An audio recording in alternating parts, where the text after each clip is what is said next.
Hello everyone. So today we will be looking at cognitive development that occurs in early childhood. Now when we consider cognitive development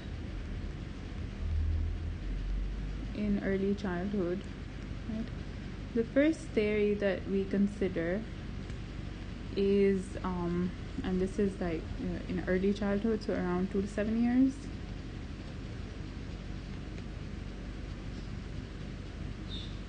So the first theory that we consider is that of Jean Piaget.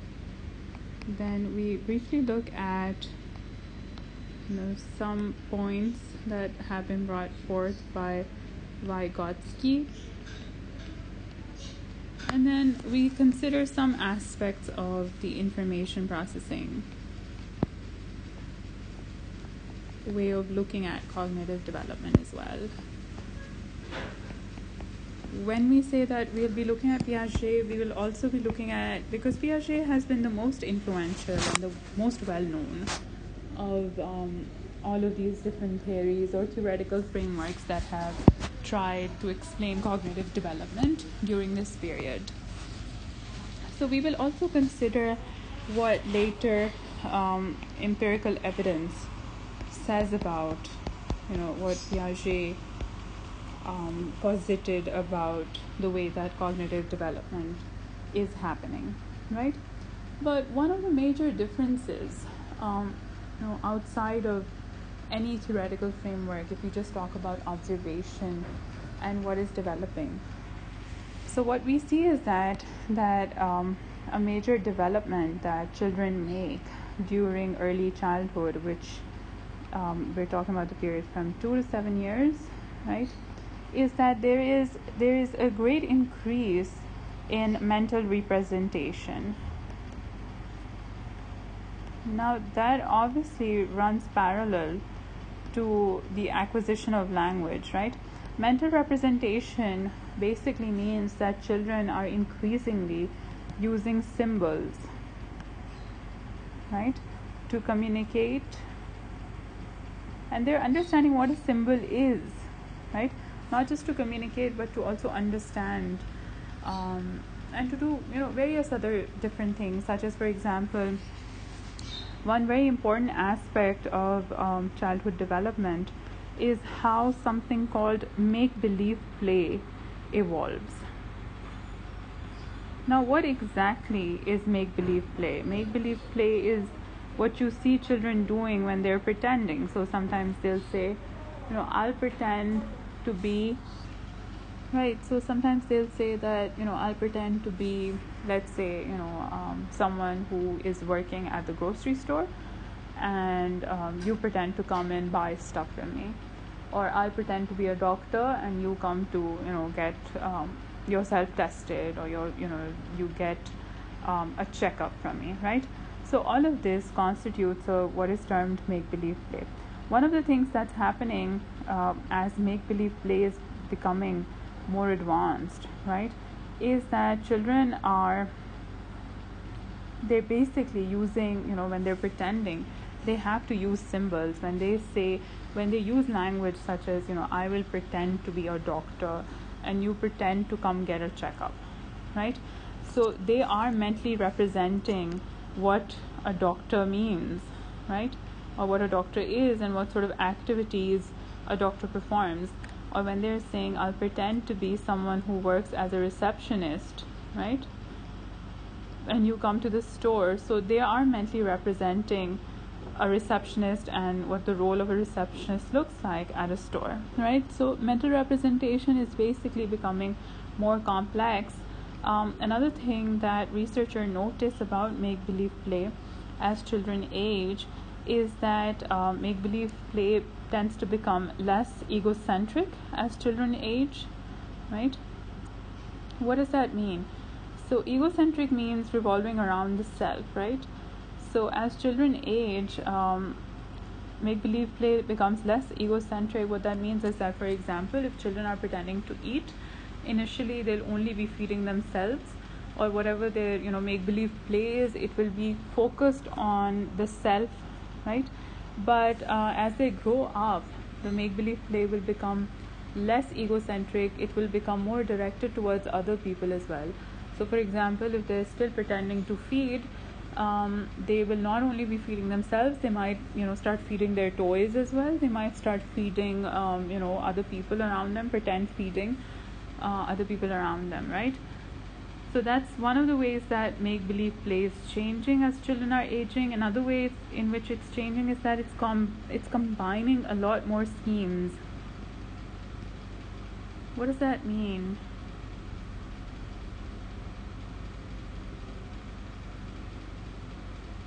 So what that means is that children are, taking in information from multiple sources and combining them.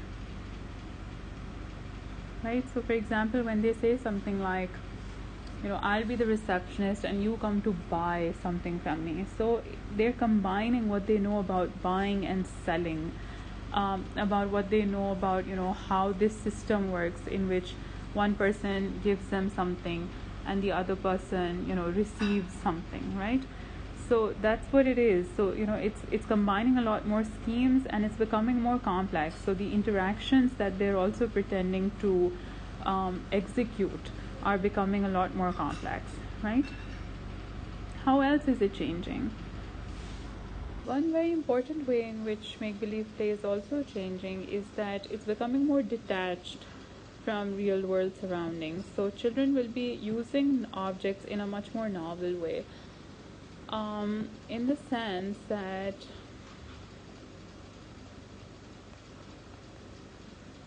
for example, if there's a cup, right?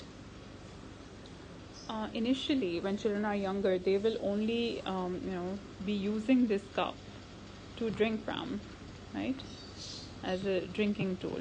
But as they get older, they could think about this and start using this cup as a hat as well. So you see how this is becoming more detached from real world objects. So even though the cup in the real world is used for drinking, right, they will understand that it could be used as a hat as well. So in this way, as children age, play becomes more detached from real world surroundings. It becomes less egocentric, so it becomes less centered around the children themselves, and it starts to direct itself around other people around them as well. You start combining a lot more schemes. It becomes more complex until it becomes something that researchers call sociodramatic play, which is again a very complex version of make-believe play, in which children are saying sort of things like, I'll be the astronaut, I'll pretend to be the astronaut, and you can pretend to run the rocket launcher. So again, when children are combining schemes into more complex structures, that becomes sociodramatic play, right? So all of this is basically to show you how mental representation is on the increase as children are aging, right? Now, when we look at this, we look at how different theorists seek to explain this. So the first of these is Piaget. Now, Piaget terms this stage, sorry for the spelling there, terms this stage the pre-operational stage.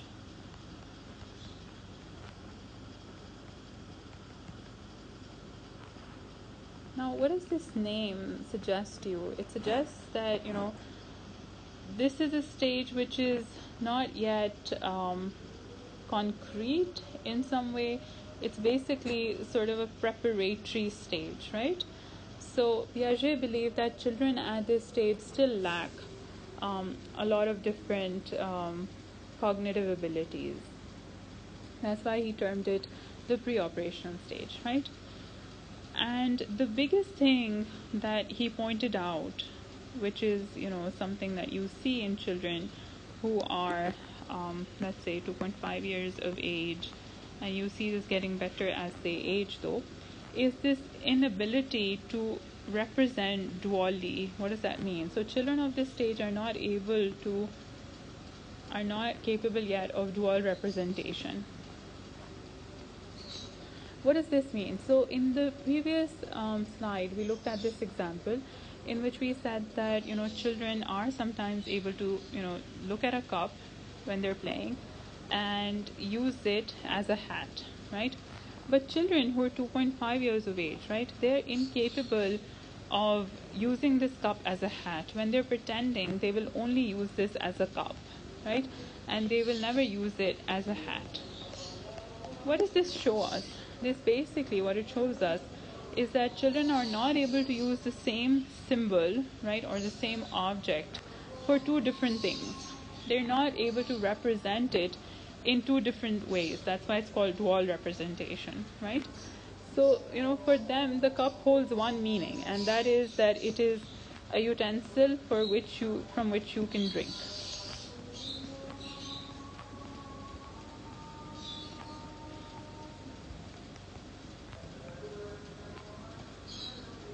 Right? And there can be no other function of it. And therefore, they would be less likely to, use it as a hat, right? So Piaget believed that at this stage, children are not yet able to, they haven't really mastered the ability of dual representation, right? And it gets better. So it's not that every even at 6 years of age children will not be able to do it, but just that at 2.5 years, at 3 years, children might have difficulty doing this, right? Another way that you check for dual representation is through this experiment in which children are basically what they're shown is this model of a room. Right, so you show children a model of a room, and this is an experiment, right? And you show them that let's say you have a particular doll in the model, right? And you show them that it's hiding behind a sofa that's in the model room, right? So the model room is super small in size, right? And then what you do is that you take them to a room which is the real room, right? So this was the model room was the representation of that real room, right? And you ask them to look for this doll. Again, the same doll, but obviously much bigger doll, right? In the real room. And what you see is that children, who are 3 years of age, 2.5 years of age, they cannot treat the real room as, they cannot treat the model room as representing the real room. So basically they will not immediately look behind the sofa to search for the doll, right? Because they do not understand that the model room represented the real room.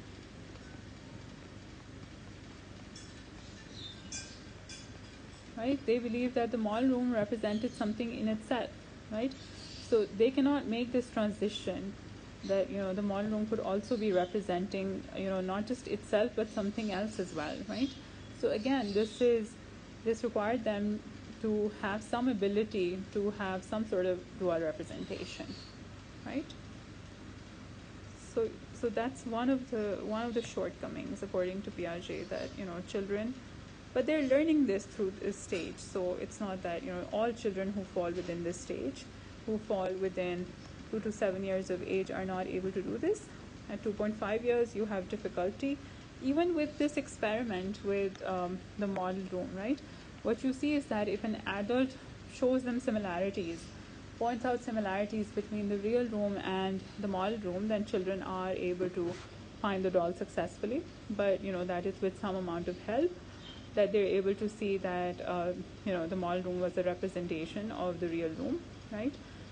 But on themselves, just by themselves, they cannot do it. But what you see is that, let's say, a 5-year-old would perform better on this task than a 3-year-old, right? What else? Now, there are two other things that Piaget believed about pre-operational thought. Another was, so we've talked about dual representation. Another was that children at this stage, right, they're egocentric. So they believe that, whatever their thoughts feelings, ideas are, right? Everyone else has the same thoughts, feelings, and ideas, right? So they are basically focused on themselves in that way, that they're not yet able to take the perspective of others. This is basically presented to us, given this experiment. Let me just show you what that is. So you have this picture here, and what you have is that, there's a child here, right, who's standing, and there are 3 mountains in front of the child, right? And there's a small house here, there's some building here, it's a cross, right? It's a red cross, and there's a snow-capped peak here, right? So because the child is standing here, right, they can, see the house, the cross, and the snow-capped peak. But another thing to notice here is that the snow-capped peak is the tallest object here, right? But, when you ask them that, what can the doll see? The doll is placed at the other end of the table, right? Now that requires them to, sort of take perspective, right? That requires them to have some ability of perspective taking, in the sense that they have to, sort of imagine that a person standing at another place, what would they be able to see? And the way that this experiment happens is that you show the child several pictures, of, different angles of these mountains, and you say, what can the doll see? Now, children cannot understand at this stage that we're talking about, at the pre-operational stage. They cannot understand that the doll's perspective would be different than their own. So basically, again, that led Piaget to believe that children are egocentric, that they believe that whatever they're seeing, right, is the perspective that another person or another, figure would also be able to see, right? So that is one, that Piaget believed that children are egocentric. Another thing was that he believed that children indulge in animistic thinking, animistic or magical thinking, right?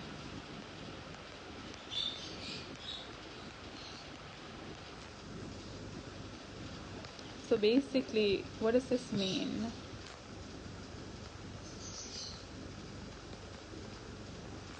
What this means is that children believe that inanimate objects, or objects that do not have life, right, they also possess feelings, thoughts.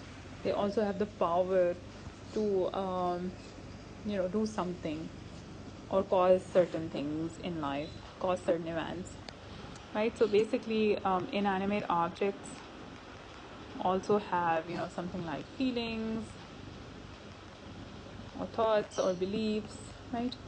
So for example, children might ascribe some action to something that's inanimate. What could be an example for this? So in the book, there's this example that a child who's around 3 years old, I think, says something like, oh, someone must have turned on the thunder. Their explanation for there being thunder is that someone must have turned it on. Or for example, thinking that a stuffed toy of theirs has feelings, or has certain thoughts, right? So that would also be an example of animistic, or animistic thinking. Magical thinking is more in terms of ascribing certain events that happen in real life to magical events, such as there being a tooth fairy, or there being Santa Claus. Because what you see is that as children become older, they become less likely to believe that there is actually a tooth fairy, or there is actually a Santa Claus. But at this stage, they are still believing all of these different things, right? You could argue that there is a cultural component to it as well, that parents tell children these things, and that's why they believe them to be true, and that's obviously true as well. And this is something we also see when we look at follow-up research on pre-operational thought, because what you see is that children from different communities. For example, the book mentions that Jewish children who live in the United States are less likely to believe in Santa Claus, even if they fall in the pre-operational stage. That's because Jews don't believe in Santa. So from a very young age, they're told about this, that there is no real Santa Claus. So again, that does point to the parents being the sources of this information, right, or misinformation, right? So that's one, that so they're egocentric, they're animistic in their thinking. They have the propensity to ascribe events to. They have the propensity to describe the causes of events, different events, as being magical in nature. What else? So another thing that Piaget sort of looked at, and this is something we'll be discussing throughout, whenever we're looking at cognitive development, is these different tasks that he asked children to do. Now, these are called conservation tasks, right? And Piaget believed that at this stage, at the pre-operational stage, children are not yet able to conserve.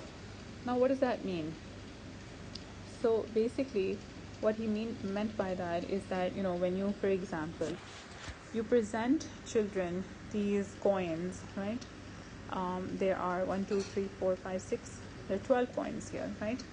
And then what you do is that with one row of coins here, right, you keep them the same amount of distance from each other, but from the second row, you place them closer to one another. And you say which row has more coins, right? So children who fall in the pre-operational stage are more likely to say that this has more coins, even though the number is the same. So they're not yet able to conserve number. They're not yet able to understand that the number will not change even if you place them closer to one another. Does that make sense? Right? So if you ask children who are in the pre-operational stage that are there the same number of pennies in each row, or does one row have more? So they're more likely to say that one row has more, and that is the first row, right? Similarly, if you ask them a conservation task about mass, so you give them 2 balls of clay, and then in front of them you flatten out one ball, right? And you say, now does each piece have the same amount of clay? So children are more likely to say that this has more clay, right? And again, with with a task like this, right? So you have 2 tall glasses of water, and it's the same amount of water. You say, is there the same amount of water in each glass? The answer is most likely going to be yes. When you say, when you pour this water, from the tall glass into a smaller, it's a shorter but wider glass, right? And you pour the water in front of them, and you pour all of it. And you say, now does each glass have the same amount of water, or does one have more? So they're more likely to say that one has more and this one has more, because they're not able to conserve the liquid. They're not able to understand that even if you pour this amount of water into a shorter but wider glass, the liquid is the same, right? The amount of water is the same. With weight, again, so you say that does each ball weigh the same amount, and then you flatten one out and you say, does it weigh the same, or does one weigh more? So they're more likely to say this one weighs more. So this basically shows you that children are not yet able to conserve. They're not yet able to understand that things remain the same even if you change their shape, right? Piaget had an explanation for why this is, right? For why children are not able to conserve. What he believed was that children they make this mistake in which they concentrate on one aspect of something, and they're not able to, they concentrate so much on one aspect of the problem that they're unable to look at another aspect, right? So this is something that he calls centration, that children become centered on just looking at, let's say, the size of something, right? And therefore they cannot concentrate on the fact that it is actually the same amount, right? So centration is basically this propensity to focus on one quality of an object, and when you focus so strongly on one quality, you lose out on looking at other qualities, right? And this is where this mistake is happening. That's why children are not able to conserve effectively, right? Another thing that he believed was that they're unable to reverse thought. So their thought is marked by something that he called irreversibility, right? Now, what is irreversibility? So Piaget believed that they're not able to. So whenever we're thinking, we are able to reverse thought, right? In the sense that, let's say, we have these two clay pieces, right? We're able to sort of think that even though this is longer, right? Let's go back to it and let's think about the fact that they were the same weight initially, right? And even if you flatten it out, that doesn't make a difference, because they were the same weight initially, so they must be the same weight even now, right? So that's an example of reversing thought, right? Let me give you another example because that is actually more apt here. So we have here what is called a class inclusion problem, right? And children are basically shown these flowers, right? And they are asked this question: are there more yellow flowers or are there more flowers, right? So are there more yellow flowers or are there more flowers, right? And more often children answer to this question saying there are more yellow flowers, right? Now that is incorrect because obviously there are more flowers, right? Piaget basically used this task to show how children are not yet able to categorize correctly. Another thing that he showed was that they're not able to reverse thought, because here when you're looking at yellow flowers, right, and blue flowers, what this task requires out of you is for you to reverse thought, right? For you to see that there are this amount of yellow flowers, and then for you to go back, reverse thought to flowers, and then look at the flowers in their totality rather than just looking at yellow and blue, right? So it requires you to go back to the initial category, right? That's what Piaget believed is reversibility in thought. And he believed that children are not able to solve this class inclusion problem because they do not yet have reversibility. So their thought is marked by irreversibility, right? So it's marked by centration and irreversibility, and that is why they're not able to do well on all of these different tasks.